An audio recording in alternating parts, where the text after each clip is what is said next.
ሰላም ጤና ይስጥልን ውድ የጋት ሚዲያ ቤተሰቦች እንደያላችሁበት ሀገር የሰዓት አቆጣጠር እንደምን አላችሁ? እንደምን ቆያችሁ?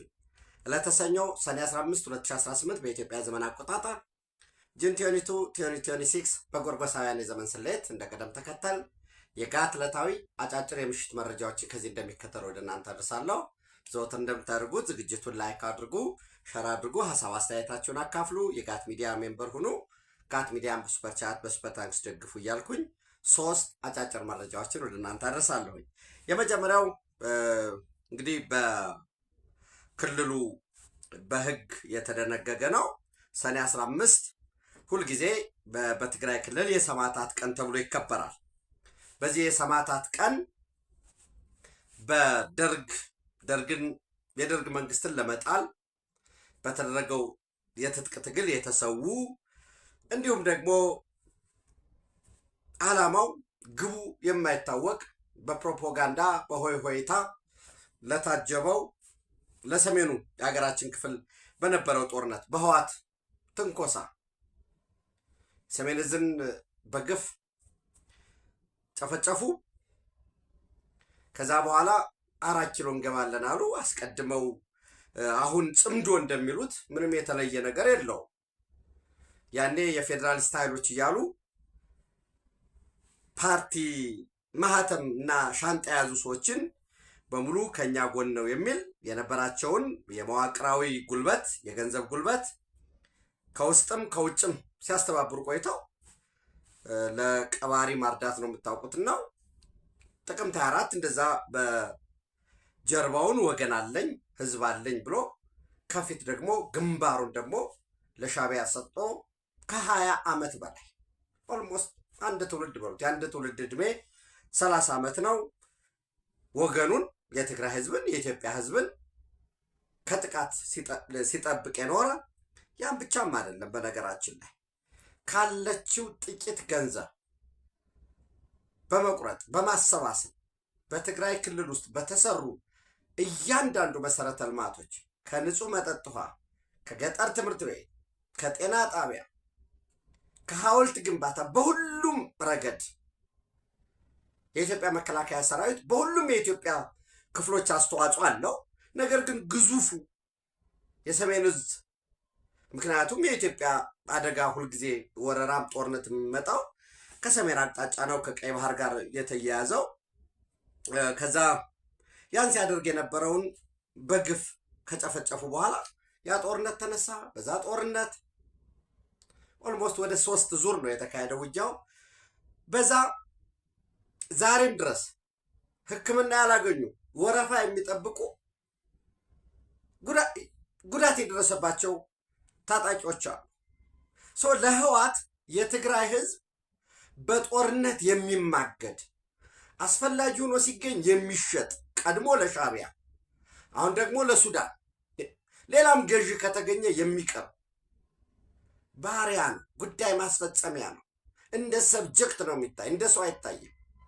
ለምንድን ነው እነዛ ሰማዕታት በቃ ደደቢት ተመሰረተ ለተባለው የትጥቅ ትግል የደርግ መንግስትን ሽጣሉ?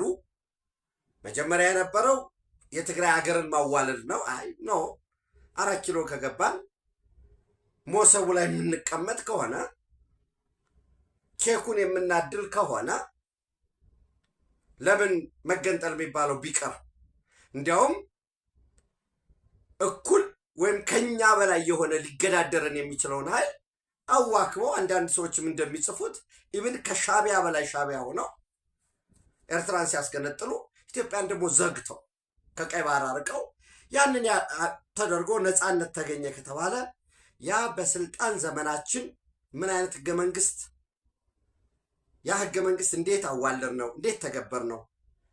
ዲሞክራሲያዊ ተቋማትን መገንባት እንዴት አልቻልንም? ለመልሶ በሰሜኑ የሀገራችን ክፍል ለነበረው ጦርነት መነሻ ምክንያቱ ምንድን ነው? በዓለም ላይ ደግሞ አሜሪካን ጨምሮ ጋራንቲር የሆነበት ዋስትና የተሰጠው ለአፍሪካዊ ችግር አፍሪካዊ መፍትሄ በሚል የኢትዮጵያ ቁርጠኝነት የፓን አፍሪካኒዝም የታየበት ወይ ጠቅልለህ ትወስዳለህ ወይ ጠቅልለህ ታጣለህ ከሚባለው ከዜሮ ድምር ፖለቲካ በመላቀቅ ለዘላቂ ሰላም ሲባል ቁጭ ብለን መምከር አለብን የሚል ሐሳብ የነበረውን ያን የፕሪቶሪያ ስምምነት ጥሶ ዛሬ 38ኛ የሰማዕታት ቀን ብሎ ማክበር ምጸት ነው ለኔ ፐርሰናሊ። እንግዲህ ሌሎች ቤተሰቦች እንዴት እንደምትሉ አላውቅም። ለኔ ግን ምጸት ነው በጣም። ዛሬ ይሄ ዝግጅት ወደ እናንተ እየደረሰ የትግራይ ወጣት እንዳውሬ እየታደነ በጉልበት ከእናት እቅፍ ወጣቶች እየተነጠቁ ወደ ማሰልጠኛ ጣቢያ እየሄዱ ነው። ገሚሶቹ ኤርትራ እየተላኩ ነው። ገሚሶቹ ሳዋን በሚመስሉ የኤርትራ ማሰልጠኛ ጣቢያን በሚመስሉ ስታንዳርዶች በተዘጋጁ ስልጠና እየወሰዱ ነው ያሉት። ዛሬ ይህንን እያወራን አርሚ 50 ወደ ሱዳን እርስ በርስ ጦርነት በዛ ሊደቅ በዛ ደም ሊያፈስ ምንም አይነት አርኤስኤፍ አሸነፈ፣ አልቡርሃን አሸነፈ፣ ሄሜቲ ደጋሎ አሸነፈ በማያገባቸው ወል አልቡርሃንን ግብጽ ይደግፈዋል። አልቡርሃን ደግሞ እኛ ነገ ገና የፖለቲካ እኮ ቀብድ የለውም፣ ንግድ አይደለም። እና ዛሬ አርሚ 50 በእግራቸው ይሄዱ ነው ያሉት በኤርትራ ድንበር አድርገው ከዛ ደግሞ ወደ ሱዳን እርስ በርስ ጦርነት ከሁለት ቀን በፊት አርሚ 13 አርሚ 60 ሸረሪና ላይ ተነኮሱ ወይንም በአካባቢው ላይ ባለው የጸጥታ ኃይል ላይ ትንኮሳ ፈጠሩ። የማይነገር መስዋዕትነት። ህወሓትም አጀንዳው አይደለም። ከአርሚ 13 ብቻ ከ100 በላይ ታጣቂዎች ናቸው የሞቱት። ከዛ በላይ ደግሞ ጉዳት የደረሰበት የሚያሳክመው የለም። ራሱ ሱዳንም ወደ መዳን ይሄዳሉ፣ ግን እዛ የሚያሳክመውም የለም። ከ100 በላይ ግን እዛው ላይ የሞቱ ናቸው። ከአርሚ 60 ከአልቡርሃን የተቀበሉት 2 ታንክ እና 1 ሙሉ መጋዘን የጥይት ማከማቻቸው ከጥቅም ውጭ ነው። አርሚ 70 እንደምታውቁት በየጊዜው በነበረ ትንኮሳም ቁጥሩ ተመናምኗል። ከዛ ውጭ ደግሞ በዲዲአር ወደ ተሐድሶ የገባሉ። አሁን አርሚ 70 ስሙ ካልሆነ በቀር የቀረው ታጣቂ ከ20 በታች ነው። ይሄ ባለበት 38ኛው የሰማዕታት ቀን ተብሎ መከበሩ እኔ ከዚህ በፊት ብያቸዋለሁ። የትግራይ ህዝብ በጣም ከሚገባው በላይ ህወሓትን እየታገለ ነው ያለው። የትግራይ የሰላም ኃይል የትግራይ ፒስ ፎርስ የሚባለው የትግራይ የፖለቲካ ልሂቃን እየታገሉ ነው ያሉት።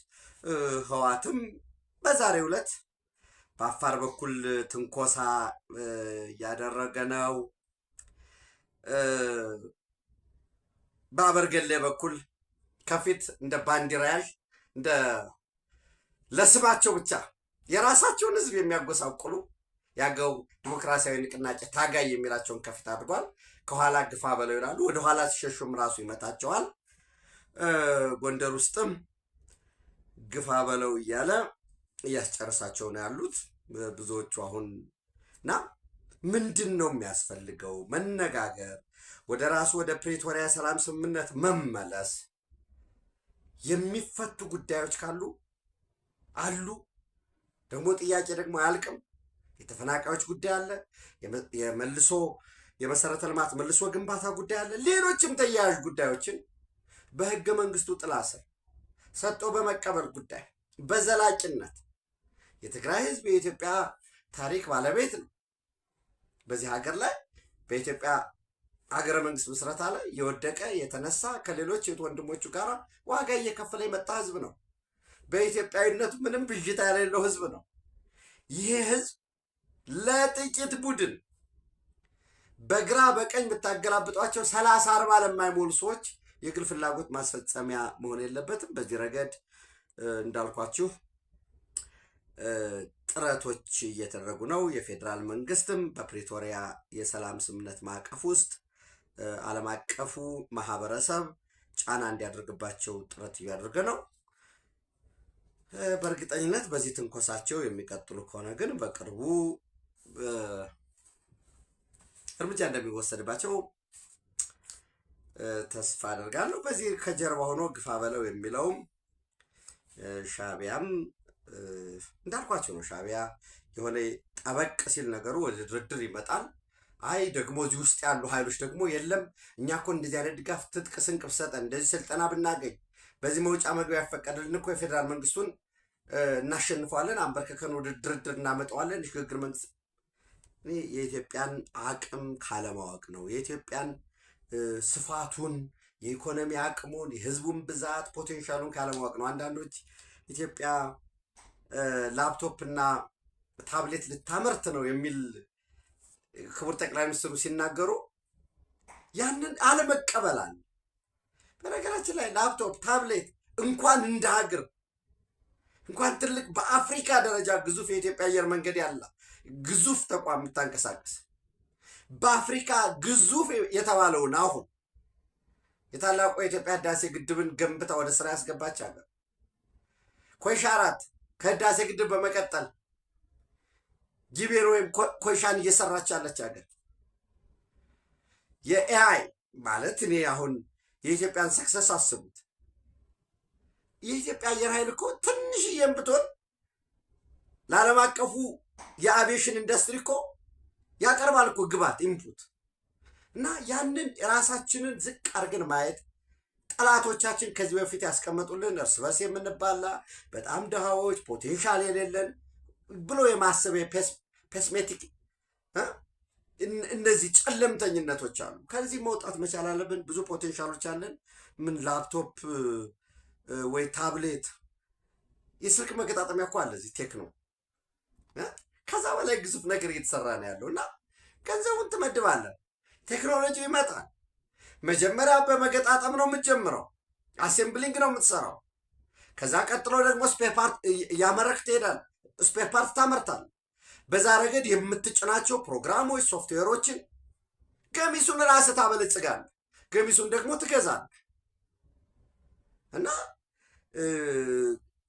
ካለን ፖቴንሻል አንጻር ያለንን አቅም ከፍ አድርገን ማየት ይጠበቅብናል። ይሄ ለራሳችን የተጋነነ ግምት እንስጥ እያልኳቸው አይደል እና አንዳንዴ ሻዕቢያ የራሳችንን የእኛን ቅጥር ባንዳዎችን እየገዛ ኢትዮጵያን ማዳከም ህዋትን ተጠቅሞ ምናምን ይቻል ይሆናል። የፕሮፓጋንዳ ጉዳይ ልክ አንዳንድ ሻዕቢያ ሰዎች ፌስቡክ ላይ በሀገራቸው ህገ መንግስት የሚባል የለም፣ ካቢኔ የሚባል የለም፣ የሚኒስትሮች ምክር ቤት የሚባል የለም።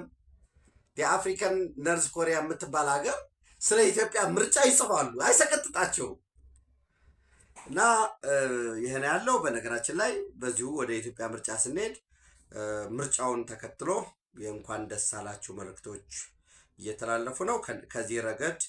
በዚህ ረገድ አንዱ የማሌዥያ ጠቅላይ ሚኒስትር አንዋር ኢብራሂም ታስታውሳላችሁ፣ በባለፈው የፈረንጆች ዓመት በ2025 ደማቅ አቀባበል የተደረገላቸው ከኢትዮጵያ ጋር ማሌዥያ በጣም በፍጥነት እያደገ ያለ ሀገር ነው። 34ተኛ በዓለም ደረጃ 34ተኛ ኢኮኖሚ ነው። 34ተኛ መሆኑ አይደለም፣ በፍጥነት እያደገ የመጣበት መንገድ ቴክስታይል ላይ፣ ኤሌክትሮኒክስ ላይ የማኑፋክቸሪንግ ግዙፍ ማሽነሪዎች እያመረቱ ያሉበት የተለያየ ቻይናዎች አሉ፣ ማሌዥያንስ አሉ፣ በተወሰነ ህንዶች አሉ። እነዚያን አስተባብረው የኢኮኖሚ ብሔርተኝነት ፈጥረው የትናንት ያለፈውን የመጡበትን ጉዳይ ረስተው በፍጥነት እያደገ ያለ ሀገር ነው። አፍሪካ ውስጥ ለመግባት ከአፍሪካ ገበያ ምርቱንም ለመሸጥ ከመዲቲ ከዛም ባለፈ ሪሶርስ ለመውሰድ በሚያደርጉት ጥረት ኢትዮጵያ ወሳኝ ሀገር ነች። ኢትዮጵያ ወሳኝ ሀገር ነች ብቻም ሳይሆን ዓለምን በተመለከተ የዓለምን ፖለቲካል ኢኮኖሚ በተመለከተ ያለን መረዳት ከክቡር ጠቅላይ ሚኒስትር አብይ አህመድ ዶክተር ጋራ ተቀራራቢ አመለካከት አለን ብለው አስቀምጠዋል። ምንድነው ያሉት ጽሁፋቸው ላይ? Prime Minister Abiy and I found that we read the world in much the same way and that countries of the global south stand to gain a great deal by working together as equals. እና በዓለም ፖለቲካል ኢኮኖሚ ውስጥ ያለን ግንዛቤ ተመሳሳይ ነው። እንደዚህ ግሎባል ሳውዝ የሚባለው በኢኮኖሚ በማደግ ላይ ያሉ ሀገራት ትብብር መፍጠን መቻል አለበት፣ የበለጠ ማደግ ይገባዋል፣ እኩል መረዳት አለን ብለው አስቀምጠው ኢትዮጵያ matters greatly to how Malaysia engages with Africa ከአፍሪካ ጋር በሚኖራት ግንኙነት እንዳልኳቸው ሸቀጥ በመሸጥ ሮ ማቴሪያል በመውሰድ በጋራ ትብብር ኢትዮጵያ ወሳኝ ሀገር ነች። There is much that we set in motion last year and I look forward to carrying it ፎርዋርድ ቱጌዘር በብዙ ዘርፎች ላይ ለመስራት ስምምነት ላይ ደርሰናል። እነሱን ለመተግበርና እንደገና የበለጠ ተቀራርቦ ለመስራት ተስፋ አድርጋለሁ ነው የሚለው። እንዳልኳችሁ ማይ ዋርም ኮንግራጁሌሽንስ ቱ ፕራይም ሚኒስትር አብይ አህመድ አሊ and the Prosperity Party on their victory in Ethiopia's general election ይላል።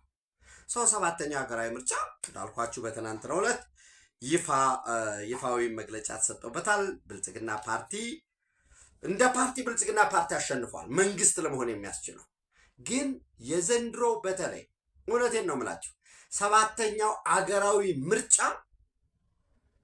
ከመንግስት ከመመስረት በላይ የኢትዮጵያ ህዝብ የውስጥ ፈተናን የውጭ ጫናን ጠመንጃ ጥይት እየተተኮሰ ጭምር እያንዳንዷ ምርጫ በየቦታው ህዝብ እየመረጠ ሰራዊቱ እየሞተ ጭምር ነው የተከናወነ። እንዳትወጣ እንዳትቀሰቅሱ የምታስታውሱት ነው። ምርጫ ላይ የሚሳተፍ በሙሉ እንመታለን እየተባለ በዓለም ታሪክም እኔ አሁን ዝም ብዬ ቁጭ ብዬ ሳስበው የሚያስደነግጠኛል። ቁጥራቸው 20 ነው 30 ነው ሌላ ጉዳይ። ዋይት ሃውስ ፊት ለፊት አሜሪካ ነጩ ቤተ መንግስት ላይ ቆመው ምርጫ እንዳይደረግ ብሎ ሰልፍ የወጡበት ይህን ሁሉ ያለፈ ነው። ሰው በዚህ ሂደት የዘንድሮ ምርጫ ያሸነፈው የኢትዮጵያ ህዝብ ነው። ምርጫው መንግስት ከመመስረት በላይ ነው። ተይዞ የነበረው ዓላማ እንደምታውቁት ምርጫው እናደናቅፋለን። ከዛ ምርጫው ከተደናቀፈ በኋላ መስከረም 30 በኋላ መንግስት የለም እንላለን፣ ትንኮሳ እንፈጥራለን። በዛ አስገዳጅ በሆነ መንገድ የሽግግር መንግስት እናቆማለን፣ ኢትዮጵያ እናፈርሳለን የነበረው። ሌጂቲሜሲ ከሌለ በምርጫ ካልተመረጥክ አይኤምኤፍ ላይም ወርልድ ባንክም የፖለቲካ ሪፕሬዘንቴሽን የሚኖረው የሚፈጠር ያ ጫና ይኖራል። ወይም ያንን ጫና ለመፍጠር ደግሞ የውጭ ጠላቶቻችን በጋራ ይሰራሉ፣ ለራሳቸው ኢንተረስት ያላቸው። ያንን ተቋቁሞ ነው የኢትዮጵያ ህዝብ በወሳኝነት የለም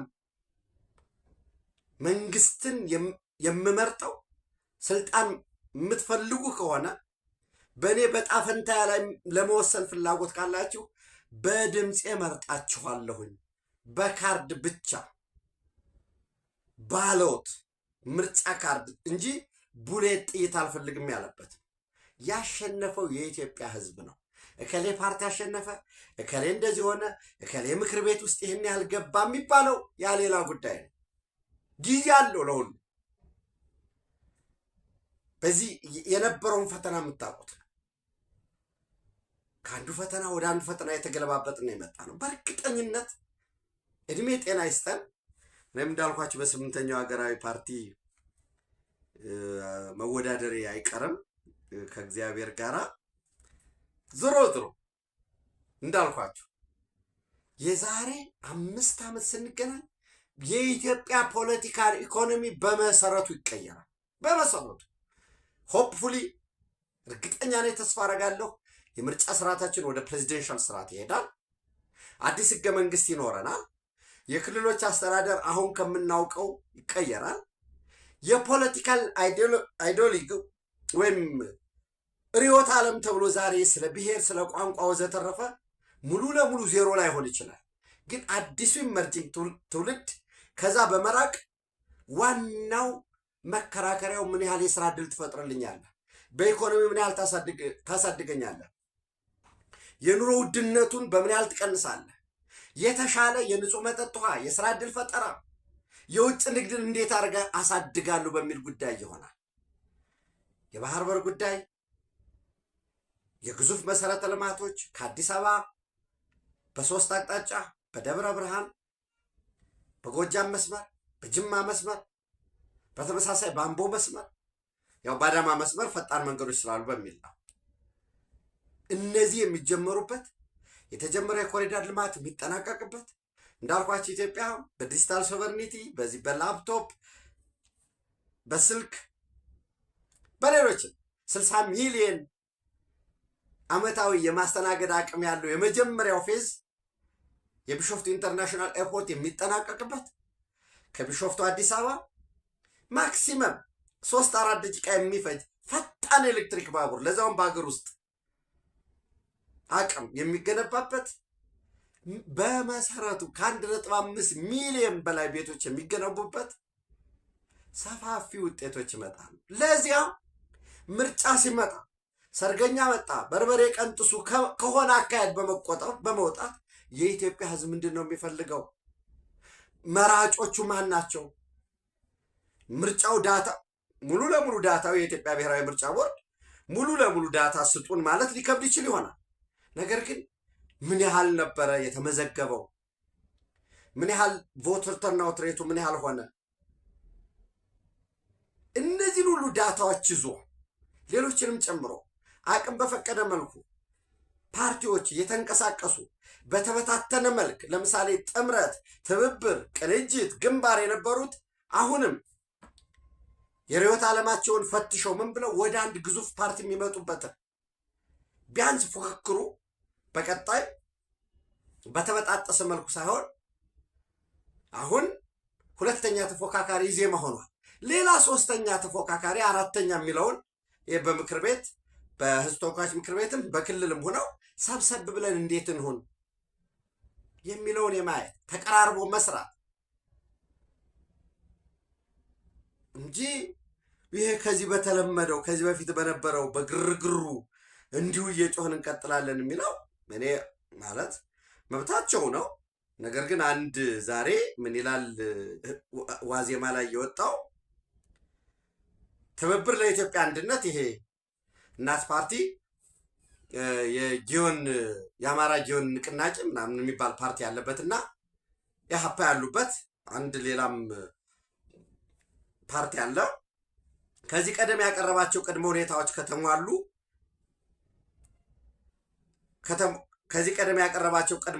ከተሟሉ ያሸንፋቸውን ወንበሮች የመረከብን ጉዳይ ሊያጤነው እንደሚችል አስታወቀ ብሎ ትብብሩ በምርጫ የሚያሸንፋቸውን ወንበሮች ተረክቦ ምክር ቤት እንደማይገባ ካሁን በፊት ገልጾ ነበር ይላል። እንግዲህ 2 የህዝብ ተወካዮች ምክር ቤትና አይ ቲንክ ወደ 5 አካባቢ ደግሞ የ5 አካባቢ የክልል ምክር ቤቶች ወደ 7 ወንበር አግኝቷል። ኤኒዌይስ ምንድነው የሚለው ትብብሩ ቅድመ ሁኔታዎች ሳይሟሉ ወደ ምርጫ የገባበትን ምክንያት ወደፊት ይፋ እንደሚያደርግ ገልጿል ይላል ቢቢሲ በዘገባው። የትብብሩ ተመራጮች በራሳቸው ውሳኔ ምክር ቤት እንገባለን ካሉ ትብብሩ እርምጃ እንደሚወስድ አስጠንቅቋል ይላል። በነገራችን ላይ አሁን ተመራጮች ህገ መንግስቱ የፌዴሪ ህገ መንግስት አንቀጽ 54 የህዝብ ተወካዮች ምክር ቤት አባላት ብሎ የምክር ቤት አባላት የመላው ህዝብ ተወካዮች ናቸው ይላል አንቀጽ 4። ተገዥነታቸውም ለህገ መንግስቱ ለህዝቡና ለህሌናቸው ብቻ ይሆናል ይላል። እኔ ለምሳሌ XYZ የሚባል ፓርቲ ተወዳድሪ ግባ አትግባ የሚባለው ጉዳይ ምርጫውን ከተመረጡ በኋላ ያበቃል። የፓርቲ ተወካይ ዲፎልት የፓርቲው አባል ነኝ በዛ ስወዳደር በፕሮግራሙ። ከዚያ በኋላ ግን በዚያ ምርጫ ክልል ሌት እኔ የተወዳደርኩት ጅጋ ምርጫ ክልል ቢሆን የመረጠኝም አለ ያልመረጠኝም አለ። ስለዚህ የማን ተወካይ ነኝ? የጅጋ የሆነች ምርጫ 1 የምትባል ካለች የዛ ተወካይ ነኝ። ተጠርነቴ ለህሌና ለህገ መንግስቱና ለመረጠኝ ህዝብ ነው። ፓርቲው ምን ሊያደርገኝ ይችላል? እኔ እና ከዚያዎች የቀረቡ ጉዳዮች የሽግግር ጉዳይ፣ አካታች መንግስት፣ በስር የታሰሩ ይፈቱ። እነዚህ ጥያቄዎች በነገራችን ላይ አንዳንዶቹ የሽግግር ምናምን የሚባለው ያንን የምታምንበት ከሆነ ወደ ምርጫ መግባት አልነበረብህም መጀመሪያው። ዝሮ ግን አንዳንዶቹ መንግስቱ ነህ ራሱ ለመፈጸም የታሰሩት ይፈቱ። ፍርድ ቤት ምን አሁን እነከሌ እንደዚህ ታስረዋል እነከሌ እንደዚህ የሚለውን እንቶ ለጊዜው የህሊና እስረኞች ናቸው ብሎ ማስቀመጥ ይቻል ይሆናል። እንደ ፓርቲ ይፈቱ ለማለት ግን በፍርድ ቤት ላይ የቀረበባቸው አያያዛቸው ላይ ችግር አለ፣ የቀረበባቸው የምስክር አሰጣጡ የአቃቢ ህግ ወዘተረፈ ማለት እንጂ እኔ የሚጠቅመው የኢትዮጵያ ህዝብ ብዙ አረ ነው እኔ ብዙ ይሄ ቶፈንቶን ለማዳመጥ ጊዜም የለው። የኢትዮጵያ ህዝብ የሚጠቅመው አጀንዳ ሆናለሁኝ ብሎ ዝም ብሎ ትንሹንም ትልቁንም ከማስጮህ የተገኙ ነገሮች እነዚያን ይዞ ወደ ምክር ቤት መግባት፣ በምርጫ ሂደቱ ስህተቶች ከነበሩ እነሱ ስህተቶችን ነቅሶ በምክክርም በሁሉም መልኩ የሚስተካከሉበትን መንገድ በጋራ መፈለግ፣ ለስምንተኛው አገራዊ ምርጫ ደግሞ መዘጋጀት ነው። በምርጫ በፓርቲ ተስፋ የሚቆረጥ ነገር የለው። አይ በቃ አሁን ስሙንም አልነግራቸው አንድ የፓርቲ አባል ስም ጠርቶ እነከሌ ተወዳድሮ አሸንፈዋል ይስፋችሁ የአዲስ አበባ ህዝብ ምናምን የለም። በቃ ህዝብ ነው የሚወስነው። ህዝብ መርጧል ካል መርጧል ማለት ነው። ህዝብ ደግሞ ያውቃል የሚሆነውን በቃ መረጥ። አይ የለም በምርጫው ሂደት የአዲስ አበባ ምርጫ ስሙን ሳልጠቅስ ባነብላችሁ ደስ ይለኛል። የግለሰቡን ስም ጠቃሚም ስላልሆነ ማለት ነው። በፓርቲ ውስጥ ትልቅ አመራር እና ስም ጠርቷል ተመራጮቹን ማለት ነው። ነከሌ ያኔ ምን ያህል ይጠቅማል የሚለውን ማየት በጣም ወሳኝ ነው። ነካሙዙን ምናምን የአንድ ጊዜ አይደለም። እንኳንስ የፖለቲካ ጉዳይ የህዝቦችን ፍላጎት ማግኘት ንግድ እንኳን እንደገባህ ልታተርፍ አትችልም። እኔ ሲሚንቶ ነግዳለሁ ብል ገበያው ሊወድቅ ሊነሳ ይችላል። ጥናት አድርገህ ትገባለህ፣ ታያለህ። እሱ ነው የሚያስፈልገው። አሁንም ማለት የምፈልገው ኢትዮጵያ ያለችበት የምስራቅ አፍሪካ ቀጠና፣ የቀይ ባህር ቀጠና የዜጎቿን ትብብር በወሳኝነት ደግሞ የፖለቲካ ልሂቃን ደግሞ አብሮ በጋራ ሁኑ መንግስትን ቼክ ኤንድ ባላንስ እየሰሩ በዚህ ጉዳይ እንደዚህ አለ እንዲህ ቢደረግ አቅም ማስተባበር ነው የሚያስፈልገው። እንዳልኳችሁ የቀይ ባህር ድርድር አለ። በቀጣይ የአባይ ወንዝም አጠቃቀም በተመለከተ ድርድር ይኖራል። እነዚህን መከታተል ነው የሚያስፈልገው። የምርጫ ጉዳይ ኬዝ ክሎዝድ ሆኗል። አሁን እነዚያ የተባሉ አባላት ሆፕፉሊ በግል ውሳኔያቸው ትብብሩ እርምጃ ይወስድብናል ምናምን ብለው የሚቀሩ ሰዎች ይኖራሉ የሚል እምነት የለኝም። ጊዜው ሲደርስ እናየዋለን። እንግዲህ የመጨረሻ መስከረም የመጨረሻው ሰኞ ማለት ካልተሳትኩኝ መስከረም 25 ነው የመጨረሻው ሰኞ። አሁን የተመረጡት ይሰበሰባሉ ማለት ነው። ዘን በዛ አሸናፊው ፓርቲ ስለታወቀ ብልጽግና እጩን ያቀርባል። ጠቅላይ ሚኒስትሩ ይመረጣል። ዘን ወይ ቅዳሜ መስከረም 30 አሊያም እሁድ ጥቅምት 1 ደግሞ ይፋዊ የአደባባይ በዓለ ሲመት ይኖራል ብዬ አምናለሁ። በዛም እንግዲህ ከጎረቤት ሀገራት ጨምሮ ወዳጆቻችን ወደ ኢትዮጵያ የሚመጡበትና በዓለ ሲመቱን የሚሳተፉበት ይሆናል ብዬ አምናለሁ። ሰው በትብብር በጋራ መስራት ነው የሚያስፈልገው። ሌላው አጭር መረጃ የዋና መቀመጫውን ዱባይ ያደረገው የተባበሩት አረብ ኤሚሬትስ ግዙፍ የነዳጅ ዘይትና የጋዝ አቅራቢ የሆነ በወሳኝነት ኳታር ነው በጣም ብዙ ጋዝ የሚያቀርበው። በወሳኝነት የነዳጅ ምርቶችና የነዳጅ ተያያዥ ውጤቶችን የሚያቀርበው ኤሚሬትስ ናሽናል ኦይል ካምፓኒ ወይንም በምህጻረ ቃሉ ኢኖክ ኤሚሬትስ ናሽናል ኦይል ካምፓኒ ለኢትዮጵያ የነዳጅ ዘይትን ጨምሮ ወይም የነዳጅ ምርቶችን እንግዲህ በዚያ ውስጥ ኬሮሲን አለ፣ ነጭ ጋዝ፣ የአውሮፕላን ነዳጅ፣ የተሽከርካሪ ወይም ይሄ ሞተር ዲዝል ኦይል የሚባለው ግሪዝ እና የተወሰነም ቢሆን የሊክፋይድ ፔትሮሊየም ጋዝ እሱ እንኳ እኛ በቀጣይ ወደ ኢትዮጵያ ራስ ወደ ማምረት የምትገባው ነው። ይህንን ለማቅረብ አጠቃላይ ወደ መጨረሻ ምዕራፍ ላይ መሆኑን ዋና አስፈጻሚውም የዚህ የኢኖክ ዋና አስፈጻሚም ወደ ጅቡቲ በመምጣት በዶራ ላይ እየተሰራ ያለውን የፔትሮሊየም ተርሚናል ግዙፍ የዲፖ ወይም የማጠራቀሚያ ግንባታ ጎብኝተዋል። ይህ ደግሞ ከኢትዮ ጅቡቲ ምድር ባቡር ጋር በቅርብ ርቀት ስላለ ዶራሌህ እሱን በማገናኘት የተፋጠነ የነዳጅ ዘይት ሽግግር ምንድነው ትራንስፖርት የሚደረግበት። በነገራችን ላይ በኢትዮጵያም ከዚህ በፊትም ወደ እናንተ አቅርብ ያለው ወደ 130 ኪሎ ሜትር ገደማ ደግሞ በቱቦ ይዘረጋና ከዛም ወደ ኢትዮጵያ የሚተላለፍበት ሁኔታ ይኖራል።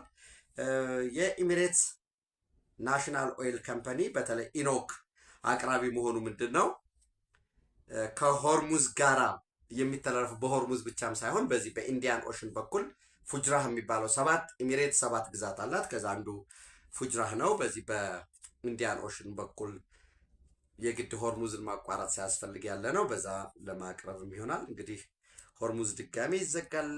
ወደ አሜሪካ እስራኤል ያው ሆርሙዝ ድሮ የፖለቲካል ኢንስትሩመንት ሆኖ ማገልገሉ አይቀርም። እኛም ሆርሙዝን ኢራን ከተጠቀመች እኛስ በቀጣይ ወንዞቻችንን በወሳኝነት አባይን፣ ወሳኝነት ባሮ አኮቦን፣ ተከዜን እንዴት አድርገን ወደዚህ ሌቨሬጅ ማምጣት አለብን የሚለውን መምከር መቻል አለብን። ብዙ ጉዳዮች ስላሉን ማለት ነው። ኦፍኮርስ በዚህ በሁለት ውሃዎች አብይ ስትራቴጂ ከግብጽ ጋር አሁን ያለው ስንነጋገር ስለ ሁለት ውሃ ነው መሆን ያለበት። ስለ ባሮ አኮቦ ወይንም ስለ አባይ ወይም ስለ ተከዜ አጠቃላይ ናይል የሚል ስያሜ ስላላቸው ከኢትዮጵያ ስለሚወጡ ወንዞች ብቻም ሳይሆን ስለ ፍሬሽ የሆነው ፖቴብል የሚጠጣው የኢሪጌሽን ብቻም ሳይሆን ለማሪታይም ናቪጌሽን የሚያገለግለው ለብሉ ኢኮኖሚ ወሳኝ ስለሆነው የሴኩሪቲ የደህንነታችን ዋስትና የወደብ ብቻ ከዛም የተሻገረ ስላለው ስለ ቀይ ባህር መነጋገር አለብን የሚል የኢትዮጵያ መንግስት አቋም ይዟል። በዚህ ረገድ አሁንም አምባሳደር ቲቦር ናጂ አንድ ጽሁፍ አጋርተዋል። ይሄ ያጋሩት ጽሁፍ ምንድን ነው የሚለው?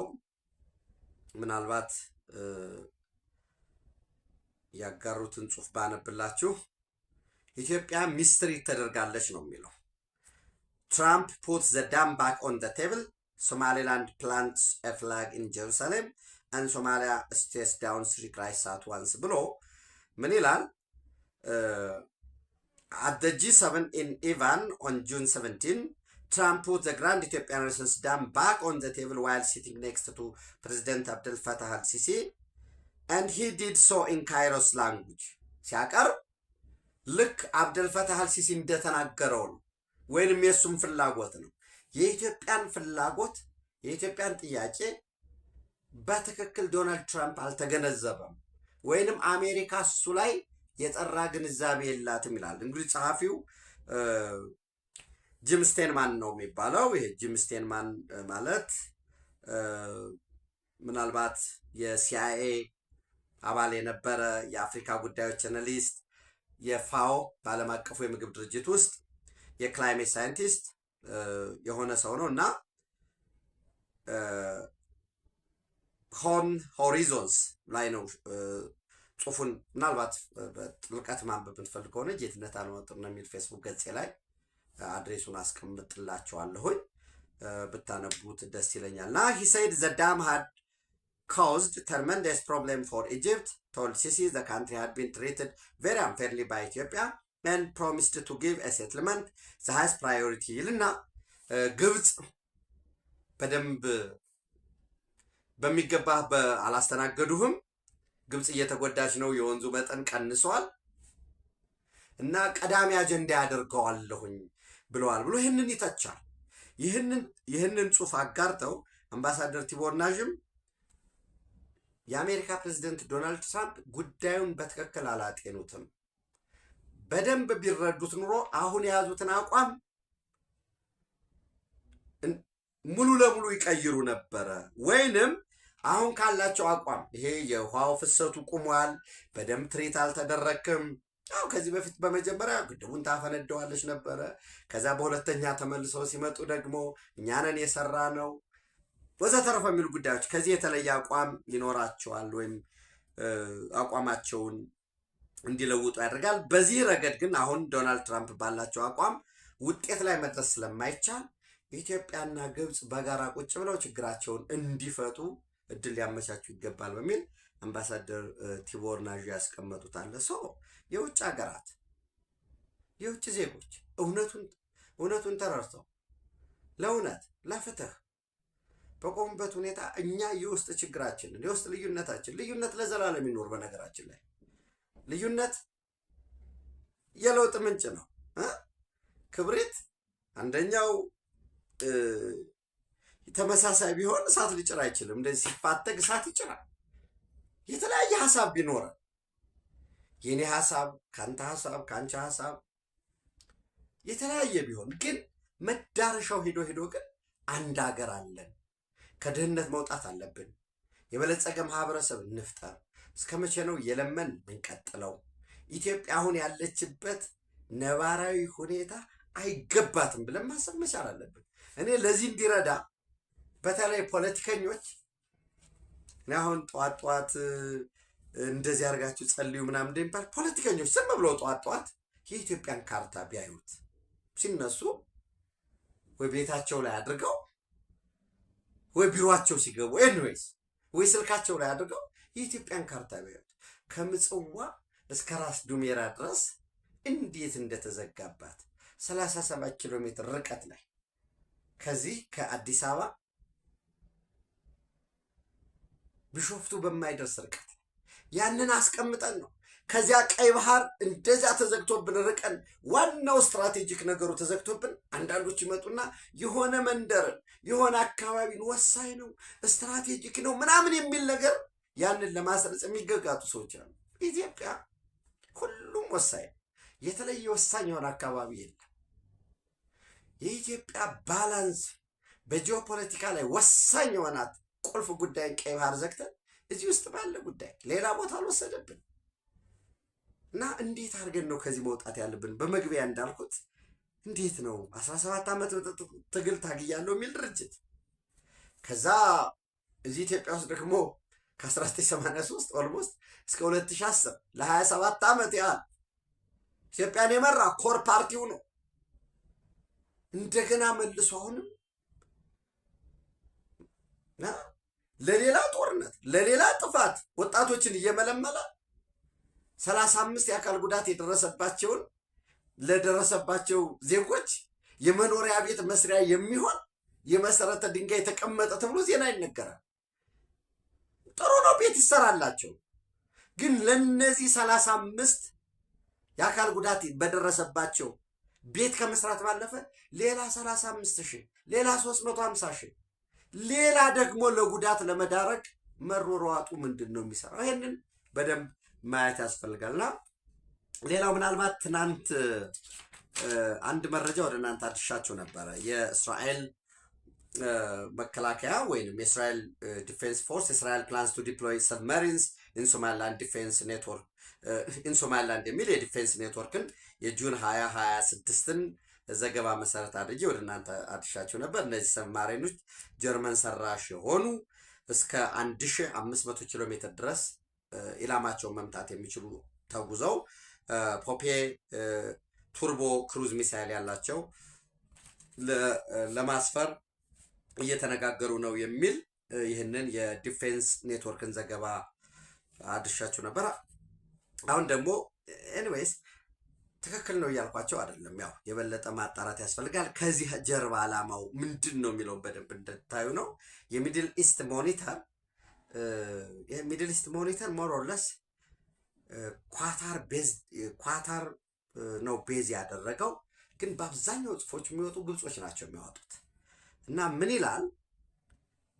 እስራኤል ከ50 ገደማ የሚሆኑ የእስራኤል መከላከያ ኃይሎችን በርበራ አስፍራለች እና ከዛው ከነዋሪው የተለየ እንዳይሆኑ ወይንም ታርጌት እንዳይሆኑ የተመሳሰሉ እንዲሆኑ በቀላሉ እንዳይለዩ ለማድረግ ከአፍሪካ የሄዱ በአብዛኛው ደግሞ ይላል ኢትዮጵያውያንን ይሄ የኢትዮጵያ ቤተ እስራኤላዊ የሆኑ የመከላከያ ኃይል አባላቶቿን አስፈራለች ብሎ ያስቀምጣልና ይሄ ምንድን ነው ዓላማው? ኢቭን ኢትዮጵያ የሚለውንስ መጥራት ምን አስፈለገ የሚለውን በደንብ ማየት ያስፈልጋል። ምክንያቱም ምንድን ነው የሚለው ማለት በቀጥታ ሳይት ለማድረግ ማለት ነው። ቀኑንም ልንገራችሁ። እስራኤል ዲፕሎይድ ትሮፕስ ቱ ሶማሊላንድ አፍተር ሪኮግኒሽን ይልና ሶርስስ ይላል። ሲኒየር ሶማሊ ኦፊሻል ሳይስ 50 እስራኤሊ ሶልጀርስ ዊዝ አፍሪካን ዲሰንት አር ኢን ደ ብሬክአዌይ ሆርን ኦፍ አፍሪካ ስቴት አስ ፓርት ኦፍ ባይላተራል ሴኩሪቲ አሬንጅመንት ብሎ ዛሬ ጁን 22 2026 የወጣ ጽሁፍ ነው እንደዛ የሚለው እና ከኢትዮጵያ የሆኑ ናቸው። ኦሪጂናቸው ኢትዮጵያ የሆነ ነው። Now, however, a senior Somali official say Israel deployed a group of 50 soldiers to Somaliland soon after the recognition and the resumption of the war with Iran in late February. Below, according to our intelligence reports, the Israeli military selected Israeli soldiers of African heritage, especially Ethiopians, so as not to draw attention to themselves and to blend in more easily with the local community. ይህን ያስቀም ለምንድን ነው ኢትዮጵያ የሚለው? ምክንያቱም ቤተ እስራኤላውያን ከግብፅ ደዋል፣ ኢብን ከሞሮኮ ይሄዱ አሉ፣ ከሊቢያ ይሄዱ አሉ እና ለምን ኢትዮጵያ የሚለውን በደንብ ማየት ያስፈልጋል። የናሬሽን ትርክት ሽፍት የማድረግ ኢትዮጵያ የሚለውን ጉዳይ ማየት ያስፈልጋል። ምናልባት ከዚህ ከመካከለኛው ምስራቅ ጋር በተያያዘ ሁለቱም አሜሪካኖች ምን ያሸንፈናል፣ ኢራን የዓለም አቀፉ የአቶሚክ ኢነርጂ ገብቶ እንዲፈትሽ ተስማምታለች በሚል ያቀርባሉ። ጄዲ ቫንስ እሱን እየገለጹ ነው። ወይራስ በኢራን በኩል ደግሞ በነዳጅና ፔትሮኬሚካል ምርቶች ላይ የውጭ ንግድ የተጣለብንን ማዕቀብ አስነስተናል፣ የተወሰኑ የታገዱ ንብረቶች በአስቸኳይ እንዲለቀቁልን ስምምነት ላይ ደርሰናል፣ ለኢራን ግዙፍ የመልሶ ግንባታ የሚሆን ፋይናንስ ወይም ገንዘብ ይለቀቃል በሚል እያቀረቡ ነው ያሉት። በተመሳሳይ በሊባኖስ ያለው ግጭትም እንዲቆም ስምምነት ላይ ደርሰናል ብለው አስቀምጠዋል። ሌላም ይሄ ዲኮንፍሊኬሽን ሴል የሚባለው በግጭት ያሉ ሀገራት የሚገናኙበት የግንኙነት ኔትወርክ ማለት ነው። ዲኮንፍሊኬሽን ሴል እሱን መስርተናል ያሉ ነው። የፓኪስታንና አደራዳሪዎች ፓኪስታንና ኳታር ያወጡትን መግለጫ እንድታዩት። ሪሊ አሜሪካስ በዚህ ስምምነት ባይንዱና ትቀጥላለች አትቀጥልም የሚለው እንዳልኳቸው ነው። እስከ መጨረሻ ጁን 22 ነው ዛሬ፣ እስከ ጁን 30 የሚለይለት ይሆናል። እስቲ አብረን ያለን ኬር ስታርመር እንግሊዝ ጠቅላይ ሚኒስትር ከሌበር ፓርቲ መሪነታቸው እንዲሁም ከእንግሊዝ ጠቅላይ ሚኒስትርነታቸው በዛሬው ዕለት ለቀዋል። ያው ከዚህ በፊት ከ100 በላይ የፓርቲያቸው አባላት ሜምበር ኦፍ ፓርላመንት የተወካዮች ምክር ቤት አባላት የዚህ እንዲለቁ ፒቲሽን ሁሉ አስገብተው ነበረ ከስደተኞች ጉዳይ ጋራ። እንዲሁም ደግሞ ይሄ ነርዝ ሲ ኦይል የሚባለው ኤክስትራክት ምንድን ነው የነዳጅ ማውጣትን ባለመፍቀዳቸው፣ በወሳኝነት ደግሞ አሜሪካ ከኢራን ጋር በነበራት ግጭት ባለመሳተፋቸውም ሲተቹ ነበር። እስራኤላውያን ደግሞ በጣም ጫና ሲያደርጉብን ነበር እያሉ ሲተቻቸው ነበር። ኤንዌይስ ይህንን የለቀቁበት ሁኔታ አለ። እንዳልኳችሁ በዚህ በመካከለኛው ምስራቅ በተለይ በወሳኝነት በአሜሪካ ኢራን ድርድር ውስጥ የሊባኖስ ጉዳይ በጣም አጨቃጫቂ ጉዳይ ነው። እስራኤል እኔ የስምምነቱ አካል አይደለሁም፣ አስፋራስ ሂዝቦላ ለዜጎቼ ደህንነት ስጋት እስከማይሆንበት ድረስ በፈር ዞን አስቀምጬ የሴኩሪቲ ዞን ወደ 602 ስኩዌር ኪሎ ሜትር የሆነ 602 በነገራችን ላይ ሰፊ ማለት ነው። በጣም ሰፊ ነው። ባህሬን ወደ 780 ስኩዌር ኪሎ ሜትር ነው ስፋቱ። ቫቲካን በጣም ትንሽ ነው 0.44። በነገራችን ላይ ቫቲካን የሚባለው ሀገር ከፈረንሳይ ኤምባሲ ኢትዮጵያ ውስጥ ያለው ከዛም የሚያንስ ሀገር ነው። አንዶራ ለምሳሌ የሚባል ሀገር ወደ 468 ኪሎ ሜትር ስኩዌር ነው። ሲሸልስ 500 ኪሎ ሜትር ስኩዌር ነው። ወይንም ሳን ማሪያን የሚባለው 600 ኪሎ ሜትር ስኩዌር ነው። ያን ያህል ምንድን ነው የሚለው ዘ እስራኤል ስታብሊሽድ በፈር ዞን ስፓንስ ወይም ሬንጅ ማለት ነው አባውት 602 ስኩዌር ኪሎ ሜትር አራውንድ 6% ኦፍ ሊባኖን የሊባኖስ 6% ኤሪያ የሚሆነውን እስከ ሌታኒ ሪቨር ነበር። ከሌታኒም ሪቨር ተሻግረው ያን ያስቀመጡበት ሁኔታ አለ። ፕራይም ሚኒስተር ቤንጃሚን ኔታንያሁ ሳይስ እስራኤል ዊል ሪሜን ኢን ሴኩሪቲ ዞን ኢን ሳውዘርን ሌባኖን አዝ ኢት ዲምስ ነሰሰሪ በሚል የተቀመጠ አለ። ነገር ግን አንዳንድ ደግሞ አልጀዚራን ጨምሮ እየወጡ ያሉ መረጃዎች ደግሞ የተወሰነውን የአሜሪካና የኢራን ስምምነት እንዳይደናቀፍ የተወሰነውን ለቀው ሊወጡ ይችላሉ፣ ኮምፕሮማይዝ ሊያደርጉ ይችላሉ በሚል የተቀመጠ አለ። የሂዝቦላህ መሪ ደግሞ ናይም ቃሲም በፍጹም ምንም አይነት በፈር ዞን የሚባል ሴኩሪቲ ዞን እስራኤል ሴኩሪቲ ዞን ሊኖር አይገባም፣ ለቀው ወደ ራሳቸው ግዛት መመለስ አለባቸው በሚል የተቀመጡ ጉዳዮች አሉ። ዞሮ ዞሮ ይህን ሁሉ የምናየው ከአጠቃላይ ከቀጠናው ከኢትዮጵያ ፍላጎት ጋር እንዴት መግመድ መቻል አለብን፣ የባላንስ ኦፍ ፓወሩ አስተላለፉ ለማለት ነው። ኢትዮጵያ በክብር ለዘላለም ትኑር። ታንኪዩ